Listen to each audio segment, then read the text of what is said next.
आज फिर ये एक काली रात थी जो पूरी तरह से अंधेरे में डूबी हुई थी। आज फिर मैं अपनी जिंदगी का सबसे बड़ा पाप करने जा रहा था। अंधेरी रात थी और बारिश जोरों शोरों से हो रही थी। मैं अपनी जिंदगी में 99 लड़कियों की इज्जत को तार तार कर चुका था। इस अंधेरी तूफानी बारिश में मैं अपनी गाड़ी में बैठा अपनी मंजिल की तरफ बढ़ रहा था, जब अचानक से मेरी गाड़ी के सामने एक लड़की आ गई। मैंने फौरन से ब्रेक पर पांव रखा और जल्दी से ब्रेक लगाकर गाड़ी से बाहर निकल आया। सामने ही एक शिकार लड़की रोती हुई मेरे पास आई। बहुत वक्त था, पूरी तरह सफेद कपड़ों में लिपटी हुई थी। बहुत ज्यादा बारिश होने की वजह से वो पैदल नहीं जा सकती थी और मुझसे मदद मांग रही थी। वह कह रही थी कि मैं उसे उसके घर तक छोड़ दूं। वह विधवा थी और उसके बच्चे उसका इंतजार कर रहे होंगे। ये सुनकर मैं हैरत में पड़ गया। खूबसूरत थी, बारिश की वजह से वह पूरी तरह से भीगी हुई थी। उसे देखते ही मेरी नीयत बिगड़ने लगी। मैंने उसे अपने साथ गाड़ी में बैठा लिया। कुछ ही देर में हम लोग मेरे घर पहुंच चुके थे। अपने घर पहुंचते ही मैंने उसे अंदर बुलाया। मैंने झूठ बोला था कि मेरी गाड़ी में पेट्रोल इतना ज्यादा नहीं है कि आगे जा सके, और बारिश का हाल वह खुद देख रही थी। उसने कहा, ठीक है। वह कुछ देर मेरे घर में रुकने को तैयार थी। वह मुझे अपना मसीहा समझ रही थी, जबकि मैं उसे देखकर पागल हो चुका था। जैसे ही वह मेरे कमरे में दाखिल हुई, मैंने उसे अपने शिकंजे में ले लिया। उसके करीब जाने के बाद मुझे कोई होश नहीं रहा। सुबह जब मेरी आंख खुली तो मेरा सर चकरा रहा था। मैंने अपनी जुर्म वाली डायरी खोली। एक ऐसी डायरी थी जिसमें मैं अपने हर जुर्म और पाप को लिखा करता था। मैं बहुत बड़ा पापी इंसान था, ये सच बात थी, और मैं अपना हर पाप उस डायरी में लिख देता था। लेकिन जैसे ही मैं अपनी डायरी के करीब गया, मेरी नजर उस लड़की पर पड़ी तो मेरे होश उड़ गए। मैंने उस लड़की को देखा। उसकी हालत देखकर मेरा दिल लगभग फटने के करीब था। मैंने उससे हकीकत जानने की कोशिश की और फिर जो उसने मुझे बताया उसे सुनने के बाद मैं अपने होश में नहीं रह पाया। मुझे लगभग 24 घंटे बाद होश आया था। जैसे ही मुझे होश आया तो मेरे सामने वही लड़की खड़ी थी। उसने जो हकीकत मुझे बताई, उसने मुझे मेरे भूतकाल में धकेल दिया था। पिछले वक्त को याद करते हुए मैं बहुत पीछे चला गया। ये उस वक्त की बात थी जब मेरी उम्र मुश्किल से 20 साल थी। ये 10 साल पहले की बात है। 10 साल पहले मैं बहुत ही अच्छा और संस्कारी लड़का था। उस वक्त मैं यूनिवर्सिटी का छात्र था। मैं वही डिग्री हासिल कर रहा था। रोजाना सुबह होते ही ईश्वर की भक्ति में लीन हो जाता था। गंदे ख्यालों से मेरा कोई वास्ता नहीं था, बल्कि मैं बहुत ही अच्छा और नेक लड़का था। मेरे माता पिता ने मुझे दुनिया की हर सहूलियत दी थी, दुनिया की हर खुशी दी थी, लेकिन उन सब के बावजूद मैं कभी घबराया नहीं था। बल्कि मुझ में विनम्रता थी, मुझ में सब्र था। मैंने कभी भी किसी का हक नहीं खाया था। मैंने कभी भी किसी को तकलीफ नहीं पहुंचाई थी। लेकिन तकरीबन 20 साल की उम्र के बाद अचानक ही मुझ पर ऐसे गमों का पहाड़ टूट पड़ा जिन्होंने मुझे बिल्कुल ही बदल दिया था। मेरी बदली हुई जिंदगी शुरू होने के लगभग 6 महीने बाद मुझे एक अनजान नंबर से कॉल आई कि मेरी माँ बाप एक एक्सीडेंट हो गया है। ये खबर मेरे लिए तड़पा देने वाली थी। मुझे अपनी आंखों के सामने अंधेरा छाता हुआ महसूस हुआ। भागम भाग मैं अस्पताल पहुंचा तो डॉक्टर ने बताया कि मेरे बाबा की हालत बहुत खराब है। ये खबर सुनते ही मैं पास के मंदिर गया और फूट फूट कर रोने लगा। ईश्वर से अपने माँ बाप की जिंदगी की प्रार्थना करने लगा। 2 दिन तक मेरे बाबा अस्पताल में जिंदगी और मौत की जंग लड़ते रहे, और 2 दिन तक मैं उसी मंदिर में ईश्वर के सामने बैठा रोता रहा और प्रार्थना करता रहा।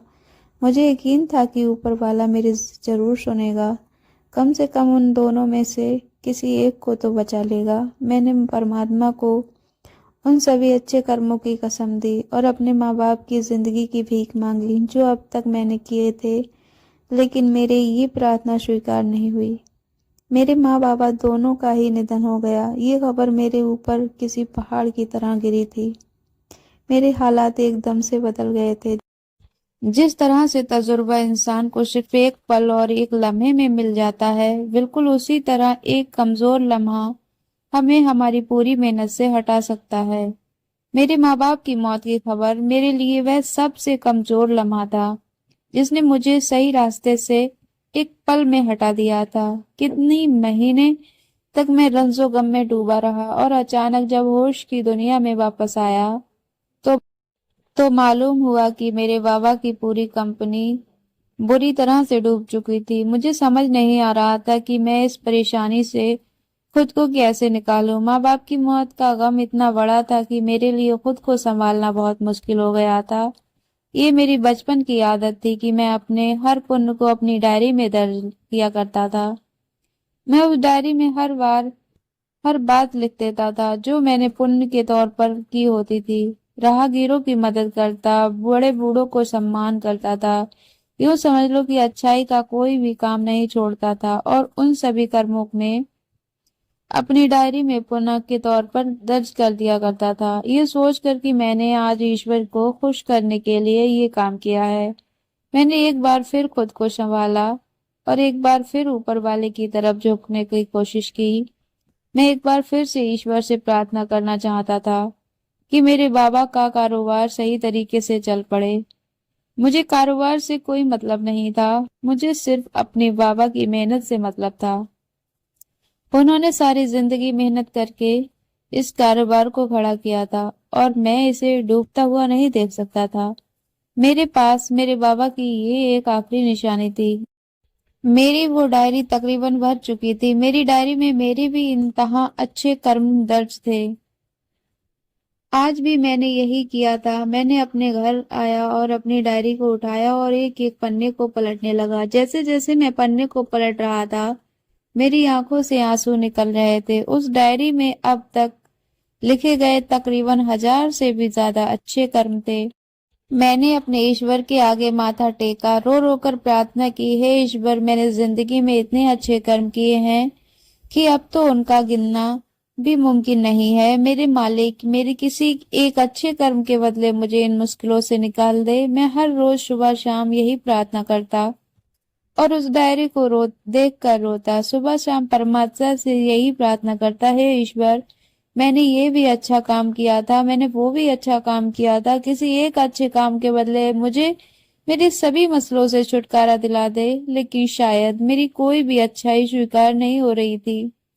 फिर वह लड़की जो मुझे बेहद मोहब्बत करती थी और जिससे मैं बेहद मोहब्बत करता था, मेरा कारोबार के डूबने की खबर सुनकर मुझे छोड़कर चली गई।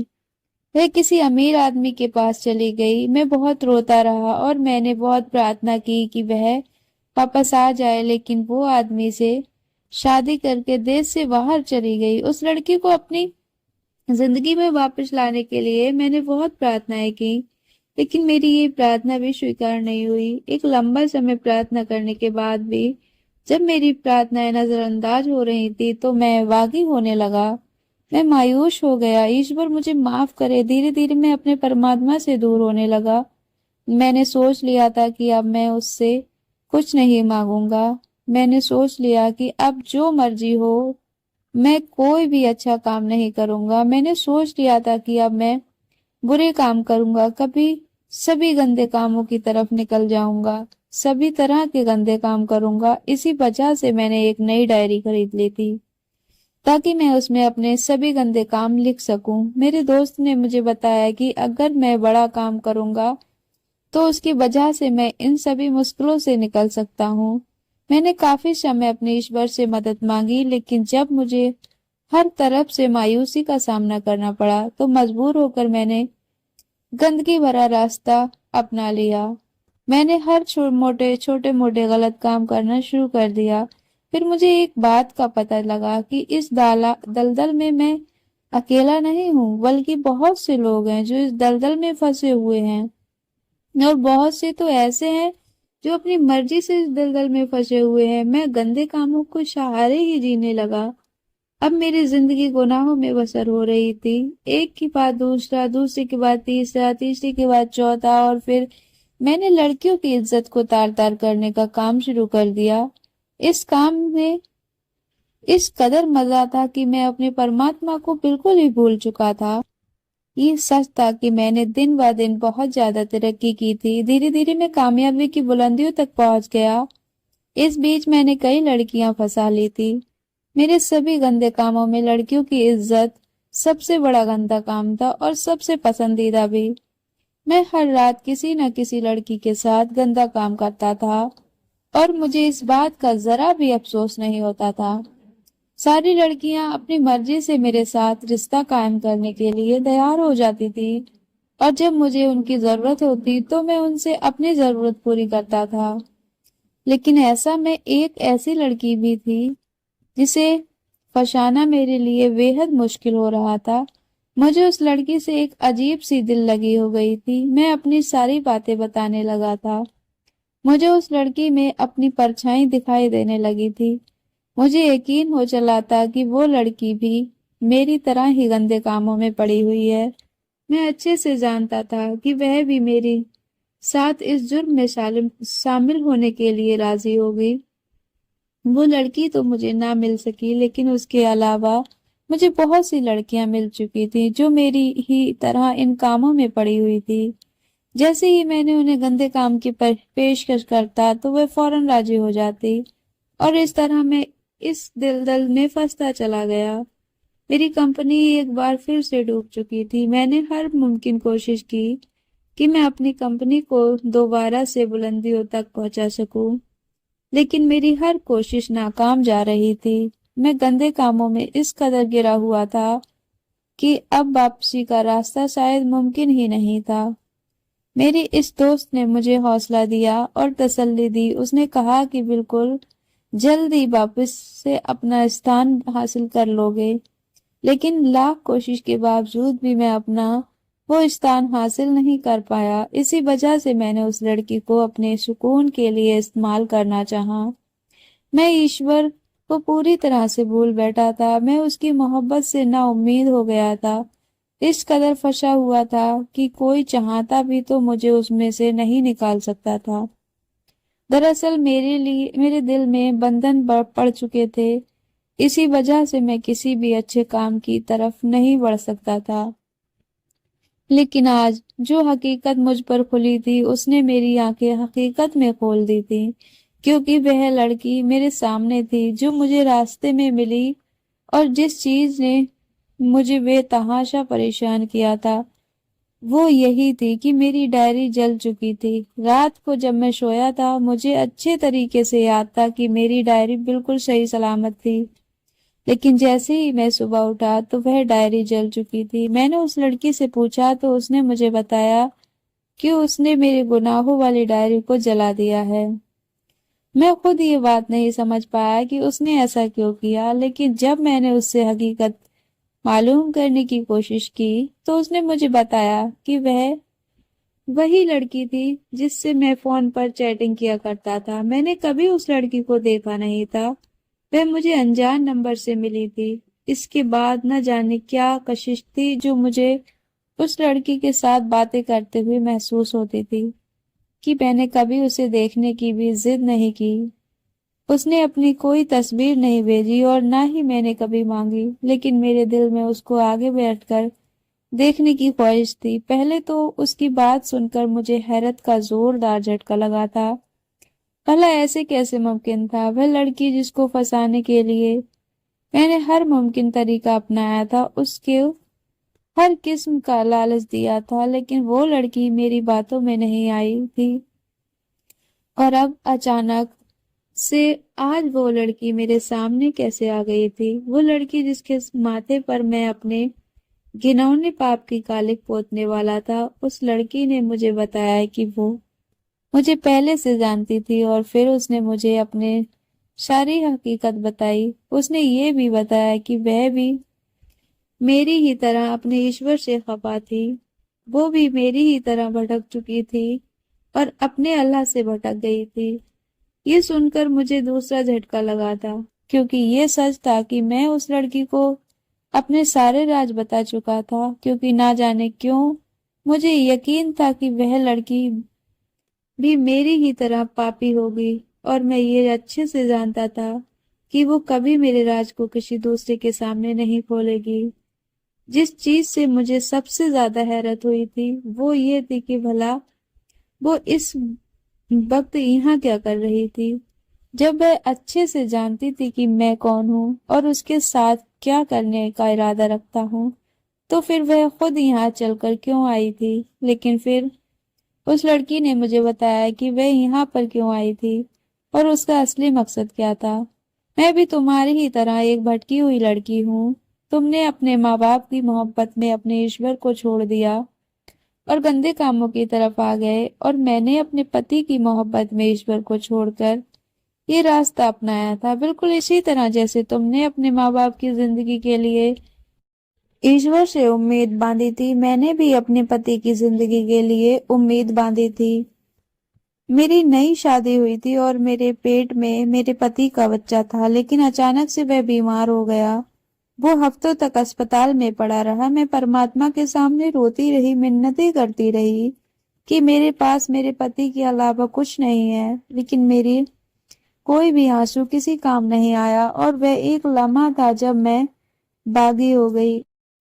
उसकी बातें सुनकर पहले तो मैं बहुत हैरान हो गया कि उसे कैसे पता चला कि मैं बागी हूँ, क्योंकि ये बात तो मैंने कभी उसकी पहले बता ही नहीं थी कि मैं बागी हो चुका हूँ। हमारी जब भी बात हुई थी मैंने उसको अपने पुराने अनुभव के बारे में बताया था। मैंने उसे कभी भी अपने अच्छे दिनों के बारे में नहीं बताया था। वह जिंदगी जो मैंने अपने संघर्ष में गुजारी थी उसके बारे में मेरे अलावा कोई नहीं जानता था। तो भला उसे कैसे इस बात का अंदाजा हुआ। जब मैंने उससे ये बात पूछी तो उसने मुझे ये जवाब दिया कि मैं भी पहले बहुत ही ईमानदार, संस्कारी और ईश्वर की भक्ति में लीन रहने वाली लड़की थी, लेकिन मेरी जिंदगी में कुछ ऐसी मुश्किलें आईं कि मैं बहुत ज्यादा परेशान रहने लगी थी। मैंने ऊपर वाले से हर तरह की प्रार्थनाएं की, जगह जगह जाकर पूजा पाठ किया और गरीबों को खाना खिलाया, लेकिन मेरे लिए किसी भी तरह से मदद नहीं हुई। मैं चुपचाप उसकी बातें सुन रहा था। इसी वजह से मैं भी अपनी मंजिल से भटक चुकी थी। मैं तो इस कदर भटक गई थी कि मैंने अपने धर्म ही बदल लिया था। मैंने एक लंबे समय तक क्रिश्चियन बनकर गुजारा। उसकी क्रिश्चियन वाली बात पर मुझे झटका लगा था। मैं मानता हूँ कि मैं बहुत बड़ा पापी हूँ, लेकिन जो भी था मैंने कभी भी अपना धर्म बदलने की कोशिश नहीं की थी। लेकिन उस लड़की की ये बात सुनकर एक लम्हे के लिए मुझे उससे खौफ महसूस हुआ था। क्यों? मैं चर्च में जाती थी, वहां जाकर मैंने अपनी मिन्नतें मांगी, बेहद मन्नत मांगी, अपनी सारी मुरादें पूरी करने के लिए हर बार काम किया जो एक क्रिश्चियन अपने गॉड को खुश करने के लिए करता है। और हैरत की बात ये थी कि मेरी हर मन्नत पूरी होती चली गई। वह पति जिसके खातिर मैंने उसे परमात्मा का बताया अच्छाई का रास्ता छोड़ दिया था, वह मेरे दिल से निकल चुका था। फिर मुझे किसी ऐसे इंसान की तलाश थी जिससे मुझे हर बात का सुकून मिले, और मुझे तुम मिल गए। मुझे तुमसे मोहब्बत हो गई। फिर मैंने तुम्हें हर जगह मांगा। मुझे महसूस हुआ कि तुम्हें भी मेरी चाहत है। मुझे सब कुछ मिलता चला गया, लेकिन ये सब मुझे ईसाई होने के बाद मिला। और मैं दिल ही दिल में अपने ईश्वर से शर्मिंदा थी, क्योंकि मैं जान गई थी कि मेरा ईश्वर ही मेरी मदद कर रहा है। फिर मुझे इस बात का अंदाजा हो गया कि अपने ईश्वर से नाउम्मीद होना अच्छी बात नहीं है, बल्कि मुझे अपना धर्म किसी भी कीमत पर नहीं बदलना चाहिए था। जैसे ही मुझे इस बात का एहसास हुआ मैंने अपने भगवान से माफी मांग ली और वापस से सनातनी हो गई। मैं इस कदर पापी हो चुकी थी कि अपने ईश्वर से बात करते वक्त भी शर्मिंदगी होने लगी थी। मैं खुद नहीं समझ पा रही थी मैं इस कदर काले दिल की कैसे हो गई हूँ। कल रात हमारे बीच कुछ नहीं हुआ, लेकिन फिर उसने मुझे जब हकीकत बताई तो मुझे और ज्यादा शर्मिंदगी का सामना करना पड़ा। कल रात मैंने जो जूस तुम्हें पिलाया था उसमें नींद की दवा थी। नींद की दवा खाने के बाद तुम तकरीबन बेहोश हो चुके थे और हम दोनों के बीच कोई भी गलत रिश्ता नहीं बन सका। मैं चाहती हूँ कि तुम अपने सारे गलत विचार छोड़ दो और परमात्मा की तरफ वापस लौट आओ। उस लड़की की इस कदर ईमानदारी पर मैं हैरान जरूर हुआ था, लेकिन मैं ये बात भी समझ चुका था कि जब इंसान अपने पापों का प्रायश्चित करने की सोच लेता है तो फिर वह खुद परमात्मा के सामने झुक जाता है। और जब इंसान ईश्वर के सामने झुकता है और अपनी गलती महसूस करता है तो फिर वह किसी को भी गंदे विचारों के दलदल में फंसा नहीं रहने देता। मैं अच्छे से समझ चुका था कि ये लड़की क्यों मेरी इस कदर मदद कर रही है, लेकिन जो भी था उस लड़की ने मुझे हकीकत का आईना दिखा दिया था। उसने मुझे मेरे ईश्वर के करीब होने के लिए खूबसूरत रास्ता दिखा दिया था। उस लड़की की बातों ने मुझे मेरा हल दिखा दिया था। उसने मुझे मेरे ईश्वर पर मेरा यकीन वापस दिला दिया था। मैंने अपने सारे पापों का प्रायश्चित कर लिया था। उस रात मैं बहुत राहत में था और उस लड़की का जितना धन्यवाद कर सकता था उतना किया। मैंने उसके साथ शादी कर ली थी और अपनी पत्नी के साथ एक बहुत अच्छी और खुशहाल जिंदगी बिता रहा था। एक लंबी यात्रा के बाद ऊपर वाले ने मुझे एक बहुत ही अच्छा जीवन साथी दिया था, जो मेरे साथ कांधे से कांधे मिलाकर चलती थी। एक ऐसी लड़की जो खुद भी पहले बहुत टूटी हुई थी और उसने मुझे दोबारा कभी भी सही रास्ते से भटकने नहीं दिया। ऐसा नहीं है कि मुझे अब परेशानियों का सामना नहीं करना पड़ता। ये जिंदगी है और जिंदगी में अच्छा बुरा वक्त चलता रहता है, लेकिन अब मेरे पास एक ऐसा इंसान है जो मुझे अच्छे बुरे में फर्क बताती रहती है। एक ऐसा हमसफर जो मुझे सही रास्ते से भटकने नहीं देता। अब जब भी परेशानियां आती हैं तो मैं गंदे विचारों की तरफ नहीं भागता, बल्कि मैं अपने ईश्वर के आगे झुकता हूँ और अपने भगवान से मदद मांगता हूँ। तो दोस्तों, कहानी कैसी लगी कमेंट करके जरूर बताइए और अपने दोस्तों में शेयर कीजिएगा। वीडियो को लाइक नहीं किया है, वीडियो को लाइक कीजिएगा। चैनल को अभी तक सब्सक्राइब नहीं किया है तो चैनल को सब्सक्राइब कर लीजिएगा। मिलते हैं नेक्स्ट वीडियो में। Thanks for watching.